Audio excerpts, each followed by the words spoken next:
What's up, everybody? How y'all doing today? I'm your host, Brandi Harvey, for this wonderful conversation. Welcome. If you are ready for a culture shift, you are in for a treat today. I'm excited. So as you come on in, I'm not sure if we got a chat going on or what. You can drop where you listening from, where you watching from, shout us out from wherever you are, give us a high five, all the things. We are good and happy to see you in the building. I get to sit down with this powerhouse of a woman today, Nona Jones. Here we go. Nona Jones is a trailblazing author, leader, and minister. She is an inspiration for anyone looking to lead authentically in both church and corporate spaces. Are you ready for this to end your year strong, Nona Jones? I am ready to end my year strong, and I'm so honored to be with you. Listen, I mean, what are you excited about this year? I mean, as we kind of, end out fourth quarter, what has been like a highlight of your year? Well, I normally don't have a word for the year, but toward the end of Hmm. last year, I was in prayer, and the Lord told me that 2024 would be a year of surrender.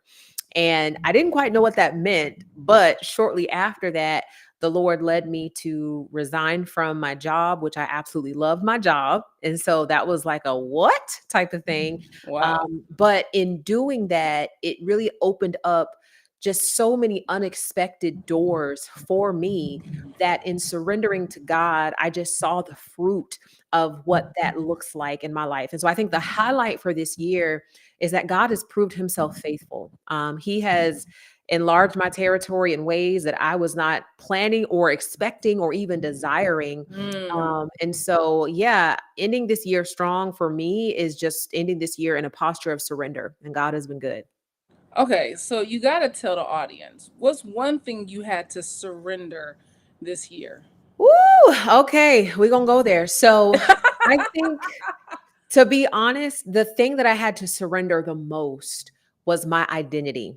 Hmm. And when I say that, I didn't even realize that I had a chokehold on an identity that was no longer serving me. And what that identity was is, as you kind of mentioned at the top. So I spent about 18 years of my life as a senior executive in corporate America. And at the same time, I was in ministry, traveling and preaching and things like that. But when God called me to resign from my job, and I was at the chief executive level of YouVersion, which is the maker of the Bible app, right? First woman, first person of color. When God called me to do that, the first question that popped in my mind was, if I'm not an executive, who am I? Hmm. And so I really believe that surrendering my identity was step one, because God was like, okay, I need you to truly take your identity and your being from me and me alone. And that's been the journey of this year, is just figuring out who I am apart from a title, apart from a position, apart Yeah. from, an organization. And that has been a journey for me. I mean, when we think about what this in your year strong, the theme for in your year strong, allegiance, this cultural shift, this augmenting our kingdom reality, that really this is a movement of transformation. And you've gone through a year of transformation. And going through that year of, really fostering a new sense of identity and creating that own culture shift in your life. What's that thing that you would tell our audience? What's the thing that you would tell the audience that they can do or they have to shift in their mindset to have Mhm. that real transformation? Well, first of all, I love the concept of end your year strong, because I think what tends to happen is we get to like the last month and a half, and no matter what the big goal was, if we didn't achieve it, we just assume, oh, well, I guess we're not going to achieve it. We don't have enough time.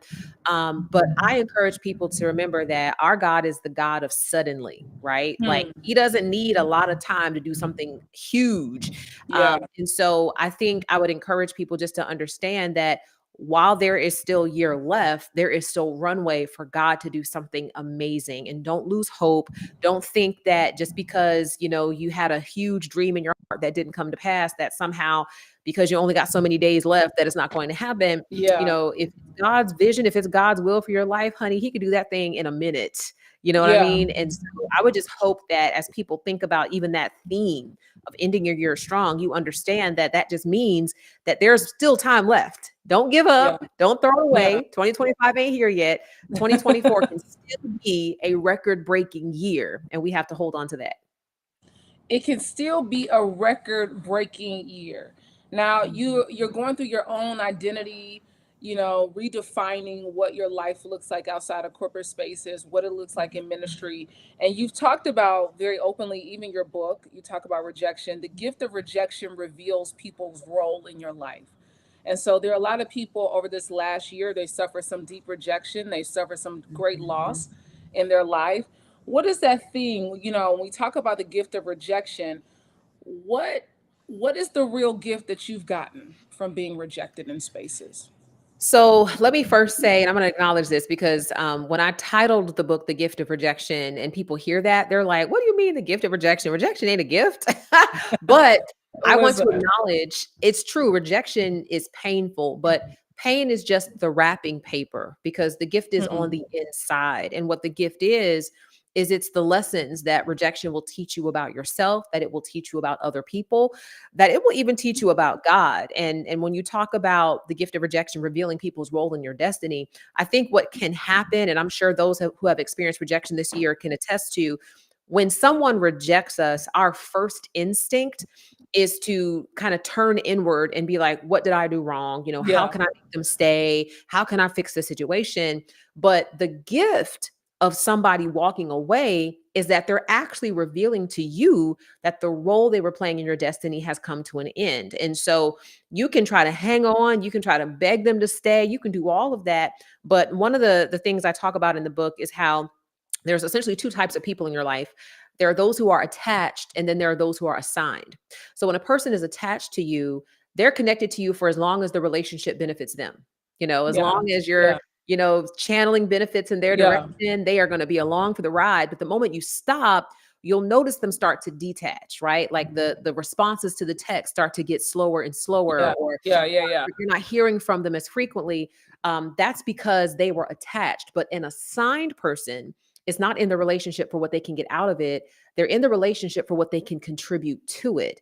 And the mistake that we make is that when an attached person starts to detach, it triggers our insecurity. And so we start to shift our energy away from the people who are assigned to us to try to keep that person attached to us. And that's the worst mistake that you can make, is giving assignment energy to an attached person. So we have to be very wise and discerning that if somebody walked out of your life, especially at a time when you needed them the most, that simply reveals that the role they were playing has come to an end. And don't hold a grudge. That's a lesson that you have now learned about that person. But that also means that God now has the opportunity to add someone else to your life who will make you better. And we need to pray for that.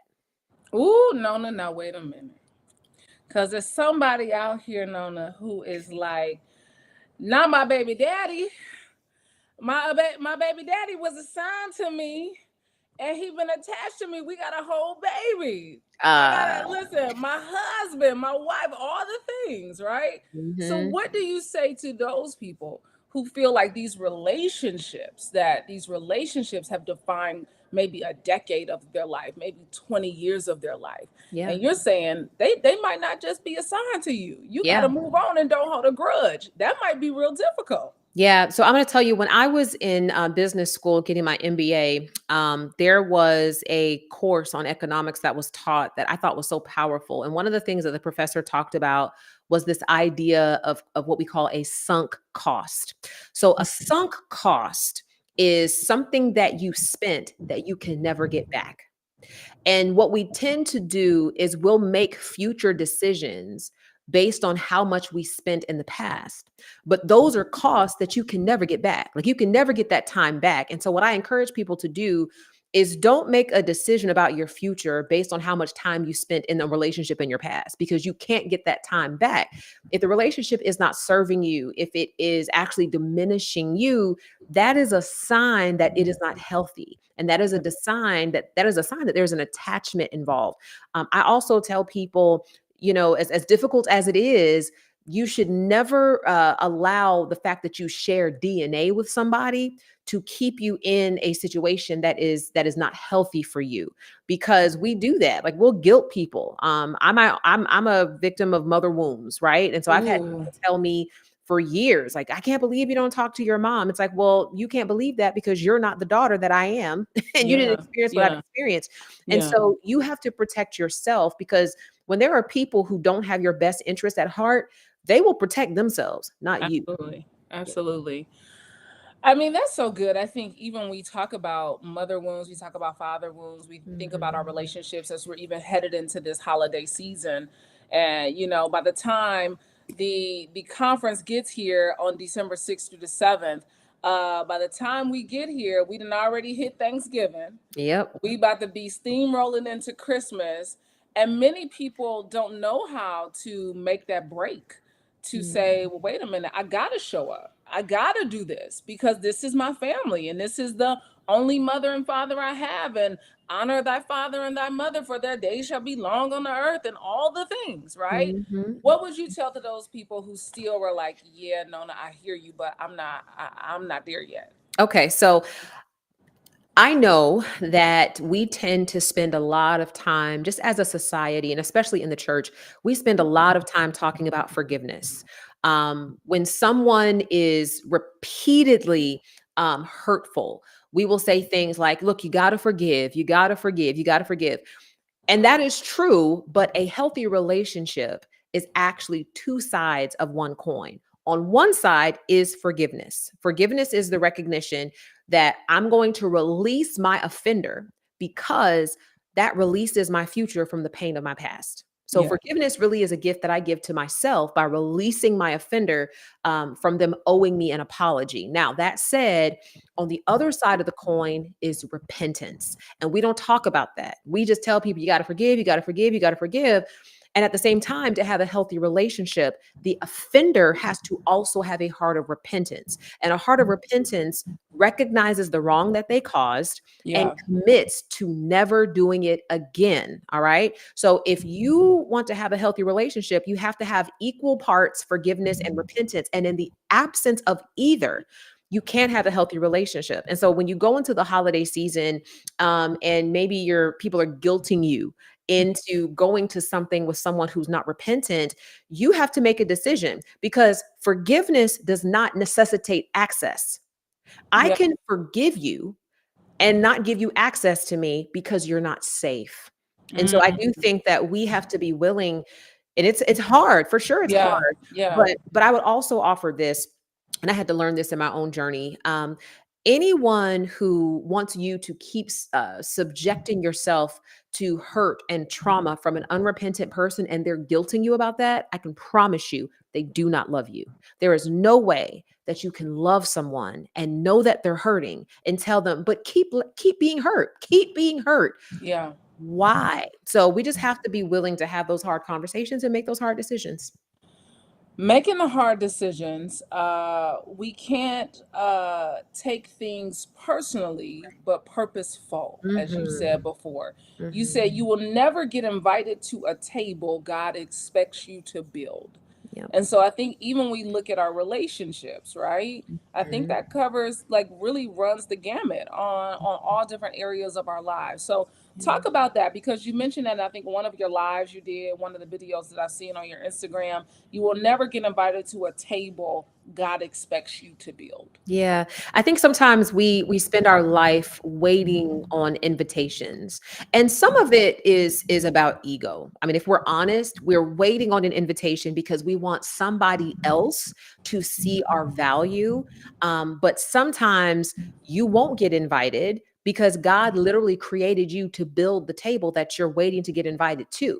And so God will block those invitations. He will close those doors because he's like, look, I created you to build a new table. I created Hmm. you to invite people to your table who will never get invited to the existing tables. Yeah. And sometimes that just means that we're going to experience rejection. Like, and I've had to deal with that myself, as being like, man, why did I get invited to this thing? Or Yeah. why did they think I was good enough for this thing? And God was like, because I created you to make a new thing. Yeah. And you take the pain of the rejection that you experienced and you allow it to sensitize you to other people. And so you don't do to others what was done to you. I think the mistake that some people make, and it's a lack of emotional maturity, but we become the type of people that hurt us. We hurt other people. And that's true. Hurt people, but healed people heal people. And so we Absolutely. heal so that we can heal others. Absolutely. Let's talk about a healing because I gotta just, put this out there because I know there are some people who are still on the fence. They may not be like, I don't know if I'm gonna go to that allegiance thing, that in your year strong thing. I don't know if I'm ready for a cultural shift thing. I don't know Yeah. if I'm trying to augment my kingdom reality thing. I don't know that I'm trying to do this, but this conference is designed to foster spiritual, personal, Yeah. and professional breakthroughs. Yeah.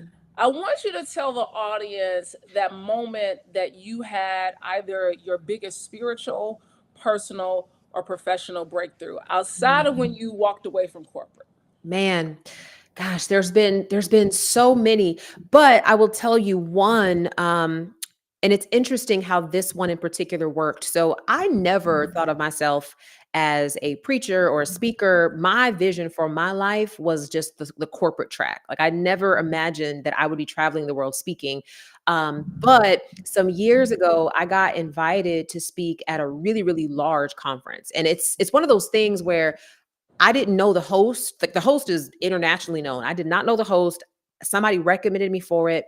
But just being fully transparent and honest, Brandy, when I got the invitation, what it did is it triggered something in me. Like it made me feel like, oh, okay, look at me. Like, I'm special. Okay, I got Yeah, invited. yeah. And I remember going on the website and seeing that there were all these other people who were like best-selling authors. And girl, at the time I had less than 1,000 Instagram followers. All right. This is like, Wow. right. But Wow. I remember seeing my name next to them and just feeling this like vicarious sense of pride. And right before the event was supposed to happen. And I had prepared my message. Girl, I got like this awesome outfit. I was going to show out, right? Right before it was supposed to happen, a hurricane hit the city where the conference was supposed to be and they had to cancel it. And I remember sitting in my living room and I was so upset. I was just so upset because in my mind, I was about to do the thing, right? I was about to Yeah, go out, yeah. I was about to do all this. And the Lord spoke to me. And the Lord was like, Nona, you're upset because people won't see you, but you're not upset that people won't see me through you. Oof. Wait a minute. He was like, Wait a minute. until he said, until I am your audience of one, you are not worthy of my favor. Woo! And Oh I my remember goodness. because girl, listen, before I was literally on my little high horse, like you I couldn't have know told you me was nothing. listen. You couldn't have told me nothing, You but had the Instagram post ready. listen, Listen. I just knew them clips was gonna be fire, right? But God got me on together. And I thank God so much for that because what he did is, again, I didn't have many Instagram followers, child. Nobody knew who I was. This was years ago. But what God did is in that moment, he broke off pride and arrogance. I Hmm. had no idea what was coming, but he did. And he was like, I can't use you if what's in you right now doesn't get broken. And so in that moment, it's like arrogance just broke off of me. And I realized I was like, everything I have and everything I am is a gift from the hand of God. Like, how dare I think more highly of myself because I got invited to do something that I frankly don't even deserve to do. And Hmm. so ever since then, I have looked at every opportunity that I receive as a gift from God. I don't take it lightly. I don't take it for granted. I am so just honored and thankful to him.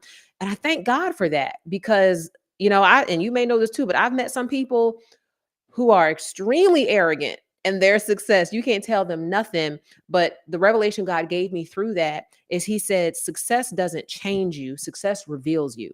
Yeah. And so people who are humble in obscurity are humble in success. And people who are arrogant in obscurity are arrogant in success. And so he loved me enough to break that off of me before anybody knew my name. So that was a huge breakthrough for me. Yeah, I mean, before anyone knew your name, I think that that's a thing that most of us, we don't think about, right? It's so many people. You look on Instagram, you look on Facebook, TikTok, all the things. Everybody's looking for the viral moment, the moment to hit, the Mhm. moment that they become, and everybody knows my name. Mhm. And are you ready for what comes along with that? Is the Mm. foundation sturdy enough for you to withstand when them Ooh. comments get to blowing? Okay. Listen. You be in the comments going back and forth with people you don't even know, and you'll never meet them a day in your life. And now they have your mind all focused on that foolishness. Like, I'm actually about to preach a message on that this weekend because it's just so much where people you get distracted by stuff that don't even matter. Yeah, distracted by stuff that doesn't even matter. As I mean, you're coming to the conference, you're going to be in your year strong. What are you really hoping to convey to the audience? What are you looking to really impart on the audience? What do you want to leave them with? What do you want them to walk away from in this fourth quarter to start their new year strong, but in this one strong? Well, I'm currently in prayer about what the Lord would have me to speak, but something that has been in my heart and in my mind is this idea that you can do nothing apart from God. Like, literally nothing. You cannot breathe apart from God. You cannot get out of your bed and stand on two legs apart from God. You can't go to your closet and pick out one of your many outfits apart from God, right? Like, everything hinges on God.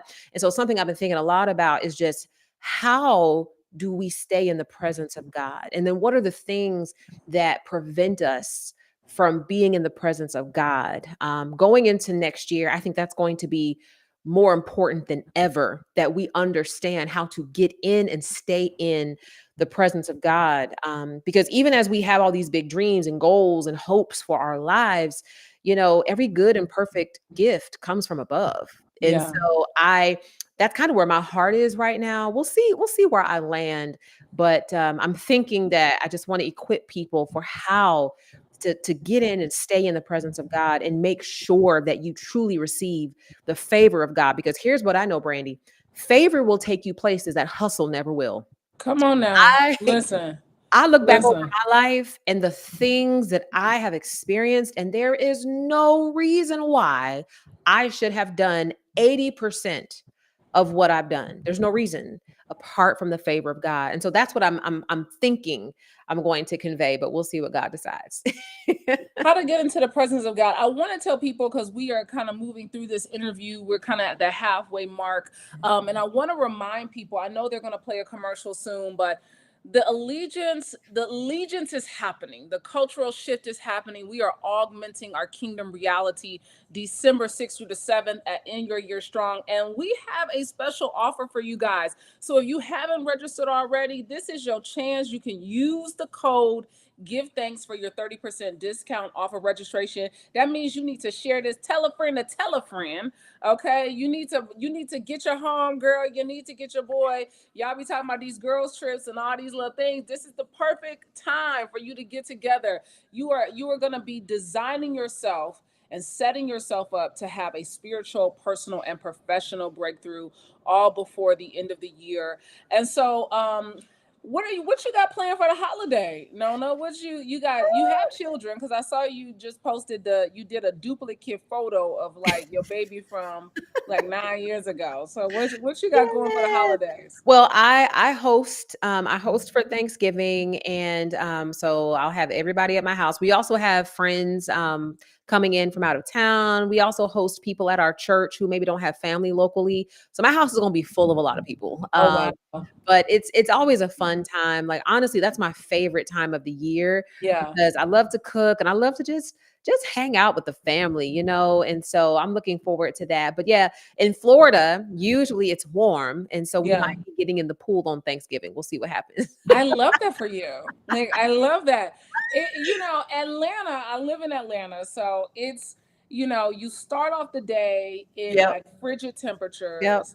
By right now, the door is open on my Mhm. patio. Like, the door is open. So, but this morning it was literally 40 some degrees. Yep. So it just, Yep. we live in a real interesting place down here in Atlanta. What's the one thing you're excited about in 2025? I know so many people have kind of kind of plagued the year already because of elections and all the things that are happening in the world.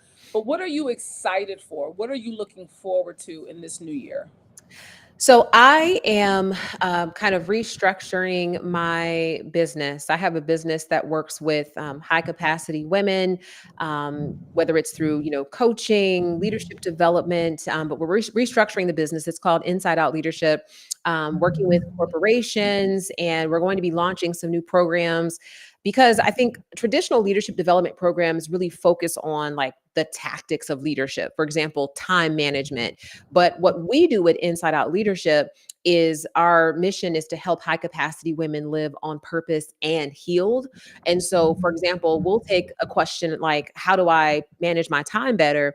And our team of psychologists and therapists will actually double click into that and to say, well, the question is, why are you saying yes to more than you have time for? Like what Hmm. what is happening emotionally and psychologically and mentally that's making you believe that if you don't say yes more than you can have capacity for, that people won't like you or you'll lose opportunities. And so we actually help women just think a lot more critically about why they show up the way they do and then equip them to show up better. So I'm really excited about as we're growing Inside Out Leadership, the team, the programs we're offering. That's something that I'm really, really excited about. And we're working on it now. I mean, I gotta have you rewind it back, just a little bit, because you said your team of therapists Yeah. are going to help the women who come through the program. So I Uh-huh. want you to talk about that because, sometimes in the church, I mean, we've gotten so much better now, as people who are believers in the teachings of Christ. We've gotten better at bringing therapy into the midst. We're talking about therapy in pulpits. We're having conversation about therapy in churches. How can, for those people who are still on the fence about therapy, what would Mhm. you tell them? I think we have to look at therapy the way that we would look at even other professional disciplines. So, like, for example, the number one New Year resolution that gets made around the world is to lose weight and get in shape. And Yeah. most of the people that make that resolution usually either subscribe to a gym, right? Like they'll get a membership at a gym, or they will get a personal trainer. And the reason why they do that is because a personal trainer has expertise that they don't necessarily have on their own. And so when I think about therapy, a therapist has a level of expertise that a pastor simply doesn't have. Like pastors understand, you would hope so, they understand the word of God. And the word of God, I believe, has the answers to every challenge that we face in life. Mm. And a therapist will help even kind of extract some of the insights from the word of God to your mental and emotional well-being in a way that a pastor simply can't. And so that's really what it is. It's somebody who has a level of expertise, a particular type of expertise that will help you be healthy and whole. So we the way I think about it is we are tripart: spirit, soul, and body.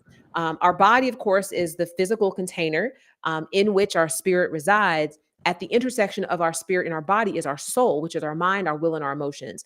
I think of therapy really as soul care, Yeah. our mind, our will, our emotions. Some of us, when it comes to our mental life, we're thinking on things that are informing our emotions in ways that are not healthy and causing us to do things and that's our will, causing us to do things that are not healthy for us. And so we just need somebody who can come alongside of us and really help care for our soul.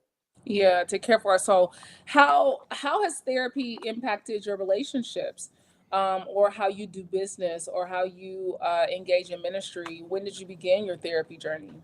Well, here's what's interesting. So, I have been a student of therapeutic practices and interventions for many years. I myself am not a therapist, but it's something that has always been really intriguing to me. It's just human behavior, human design. Why do we do what we do the way that we do it? It's just something that really, really it matters to me. I started my actual therapy journey Yeah. just last year, like Oh just last year. But wow, I've been on wow. this path for years because as a survivor of all types of abuse as a child, I knew that the way that I was showing up in my profession with my family, that it wasn't healthy. So I would study different things. One of the books that I highly recommend people read is called Adult Children of Emotionally Immature Parents. It's by a Mm. woman named Dr. Lindsay Gibson. And I can absolutely relate to the parents that she described in the book. Say the book one more time, Nona. Sure. It's called Adult Children of Emotionally Immature Parents by Okay. Dr. Lindsay Gibson. One of the most powerful books that I've read. So I've been on my journey for decades. However, I actually started my therapy work just last year.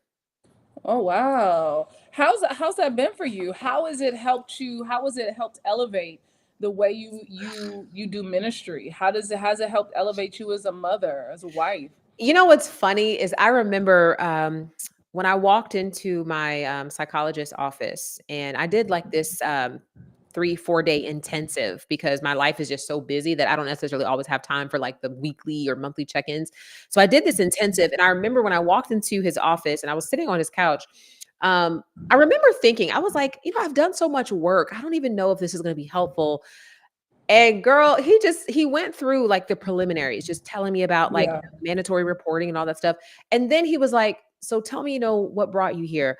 I burst into tears. Like it was Yeah. so crazy. Like Yeah. I didn't even expect that. But it was almost like as much work as I had done, as much as I knew, Yeah. just sitting across from someone who was safe, sitting across from someone who was so peaceful and calm, it just was transformative for me. And so I always recommend, I'm like, look, if you've read all the books and you've done all the things, you really need to just sit across from somebody. You'd be surprised how healing it is just to have somebody listen to you and just Yeah. affirm you, it's really Yeah. powerful. So that's what I experienced was the power of being affirmed. I have to tell you, so I went to therapy for the first time at 33 years old. So that's Mhm, almost 10 years ago, right? mhm. And I went to therapy for the first time. And I remember I went and I was like, now when I met my therapist, I was speaking on the panel and when they went to her in the audience. And when she stood up, I was like, I felt like it was love at first sight. You know what I'm saying? I was like, oh my God, that's my girl. You know Yes. what I'm saying? Like that's her. And so I remember going the first time and I was like, oh my God, that was so good. Like, so my next appointment, I was like, yeah, I don't think I need to go there and like be telling her all my business and stuff. You know what I'm saying? And so I called her to cancel. Now, this is probably like a couple hours before. Yeah. And she said, well, that's fine. I'm going to have to charge you, you know, the 150 Mhm. for the appointment. I said, well, let me see if I can move some stuff around. Let me see if I can move some stuff around. You know what? You know what? Hold on. I think I might be able to make it, right? And when I went there that day, she said, I can't help you work through what I don't know. I can't help you fix what I don't know. Mhm. And she said, this is a relationship about trust. You got to trust me in this process. And I remember walking out and I said, okay, Brandi, if you're going to do this, you got to do this. Mhm. And for 7 years, after that, for 7 years, I committed to weekly therapy. For Mhm. 7 years, I did weekly therapy. So when COVID hit, it became virtual. So, Yeah. that was like super easy. I didn't have to go actually in there. I could just sit here at the desk and Mhm. do it. But it was one of those things that, I mean, it's nothing you will regret. Mm-mm. I tell people all the time, you will not regret it, but it Mhm. will help you unearth some stuff. Yeah. So, for all our folks who are looking for that culture shift, who are looking to changing the way their kingdom really looks in their life, Mhm. therapy is one of those things that can help. That's one of the tools that we can use to do that. Um, Absolutely. so outside of therapy, and shifting our mindset, and I know that you were ending your fourth quarter. I saw you was out somewhere. I think you was in Amelia Island or somewhere. With your whiteboards and your sticky notes and your Yes. different color markers and stuff. And so, how are you planning? To end your year strong. What's on the horizon for you? One of the things I'm going to try to do this year that I haven't done in previous years is I'm really going to try to take the last 2 weeks to really rest. Like, take the last 2 weeks to just get off of social, really get in the presence of God, and rest in Him. Because what typically will happen for me is the last 2 weeks is like a flurry of planning and activities and meeting with my team members and doing all this stuff to get prepared for January 1st. Well, then January comes and we're hitting the ground running and we're just Yeah. going 3,000 miles an hour. But I'm gonna really try to do something different, and just Sabbath, in preparation for what I believe is going to be, not just a busy year, but is going to be a very fruitful year. And Yeah. so I wanna kind of till the soil of my heart, till the soil of my soul, the last 2 weeks of the year, so that whatever happens in 2025, I hope I will be ready and I will be rested for it. So that's something that I just haven't done that I think I'm being led to do this year. So we'll see how it goes. Yeah, the rest. I want you to talk about, as a spiritual leader, as someone who is leading ministry, who is out here, people calling your phone to pray, child, and lay hands and Yep. discern and do all the things. Mm. How difficult is it for you to find rest? Whew, so I had to learn that I will never find rest because there will always be demands on my time. And so now I have the mindset of creating rest because it is one of the things that, child, you could look for it, is hide and go seek, basically, when Yeah, it comes yeah, to yeah, rest. So yeah. I, like you made reference to, what I do on a quarterly basis is what I call strategic thinking time. And so I like to just go away to the beach for a few days, not to plan, but to rest and to think. Just to think about, hey, what am I working on? And is this what I have on my plate? Is this still serving the season that I'm in? Do I need to remove something? Do I need to Mhm. add something?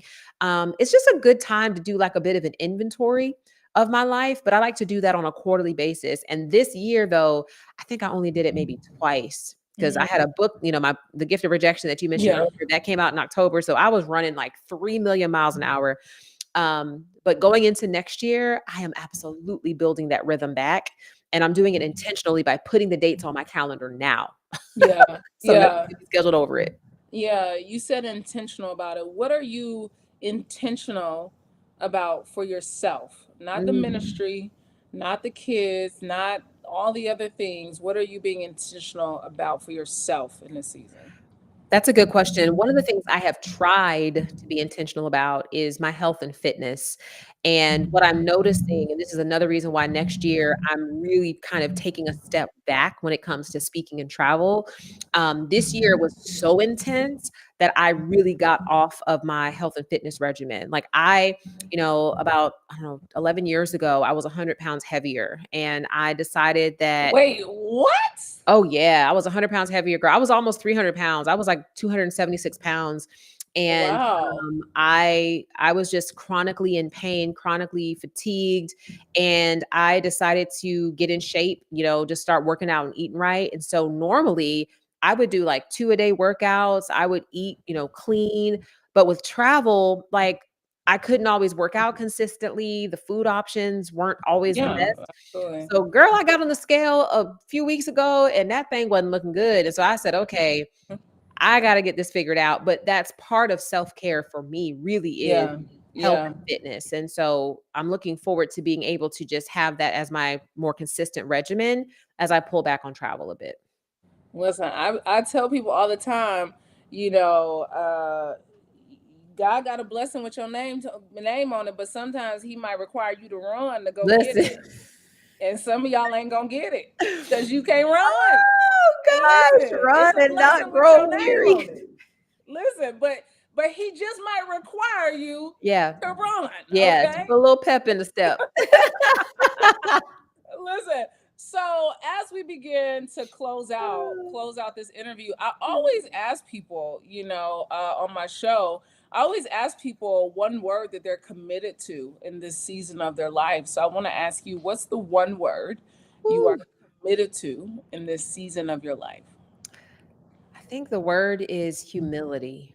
Ooh. And I think sometimes we think humility is thinking lowly of yourself or thinking less of yourself. But for me, humility really is the recognition that everything I am and everything I have is a gift from God's hands. And it's also just fully occupying the lane that God has given to me without looking over at somebody else's lane and wishing I was in that lane. And Yeah. it's like, no, God has given me this lane. So Lord, I want to occupy it with excellence. So humility is definitely the word I'm walking in. And as a matter of fact, the other day I had to get before the Lord. I was literally like on my face before God because I had a situation arise and it triggered, I don't know if I would say it was pride, because it wasn't pride. I think it triggered a feeling of inadequacy or Mm. insecurity. And as I was praying about that, the Lord really helped me to see that the reason why it triggered that response was because I had been thinking more highly of myself than I ought to think. And so that triggered that response in me because I was like, oh, I guess I'm not as good as I thought I was. And God was like, if you live a life of humility, you'll never have that response triggered. So yeah, I feel like humility is really the word for me right now. Oh wow, humility. I know you said you don't create a word for the year Yeah. typically, and this year you really kind of found your way into surrender. Yeah. Are you thinking that there's a word that you might be leaning on as you begin to end this year strong and go into 2025? I think honestly, I think it may be humility. Like honestly, I believe in my heart of hearts, and I know this because of some glimpses God has given me that there are some things that are going to be coming my way that are bigger than I could even have imagined. Come on now. And so I need to be in such a posture that Hmm. those things don't change me. And the only way for that to happen is to be humble and to be grounded. And so I'm really truly trying to walk that out every single day, is that nothing that comes my way will change me. Nothing that comes my way will make me think anything special about me. It's like it all goes back to God, and not even false humility. Sometimes we say things like, "Oh, well, to God be the glory." Like, no, for real. It's like recognizing that. And so yeah, I feel like that's going to be the word, and that's going to be the posture, even going into next year. Oh, that's beautiful. I do set a word every year. I Mhm. set a word every single year. And this year my word was overflow. Mm. And when I tell you that I have been living in the Come overflow, on. Come like on. I have told people, I said I stopped showing up to God's ocean of blessings with my teaspoon and I started Mhm. bringing my buckets. Come on. And when I did that, there was just such a shift. I mean, Oh. had I not been living in the overflow, I wouldn't be sitting here with you, meeting Dr. Mm. Trim. Dr. Trim came and did the show, and just the relationship that she and I have sparked over, this last year has just been really phenomenal. I mean, Mm. and just, I mean, growing a channel, growing a YouTube is like, people don't know how hard it is, child, Woo! Girl. to be consistent, to do it Yes. consistently, each and every week and all the things. And so I have been living in the overflow. So I haven't Mhm. picked what 2025 is going to be, but maybe by December 6th through the 7th, Come on. when I get in line with some allegiance, when I have my cultural shift, when I Yes. start to augment my kingdom reality at in my year strong, listen, I'm in my year strong. So I want all the people, as we begin to close out, be sure to share this with someone who needs to end their year strong, just like you do. This is the perfect time to do this. Black Friday sale is here, Thanksgiving Woo. sale, Christmas sale, holiday sale is here, 30% off if you are registering. Nona Jones, we got 2 minutes on the clock.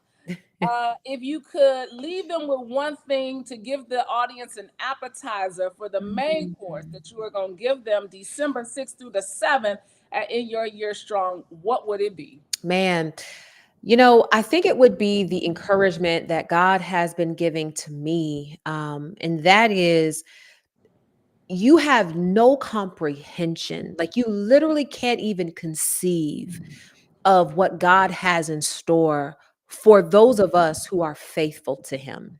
Mm. And when you are faithful to God, even your dream is too small.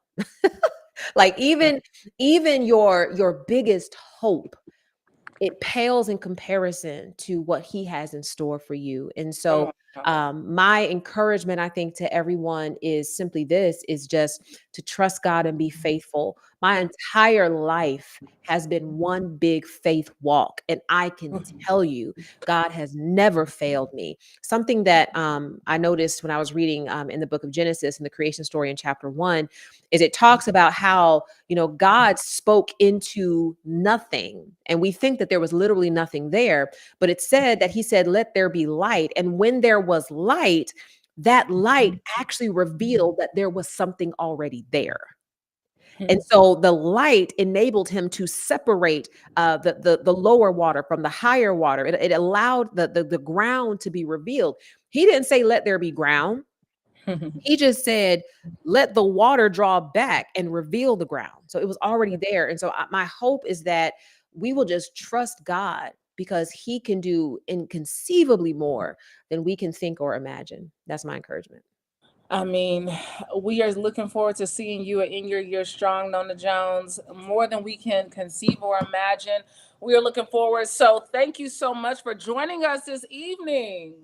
Thank you so much. This has been my pleasure. You are an amazing host, and I cannot wait to see everybody there. It's going to be a blessing.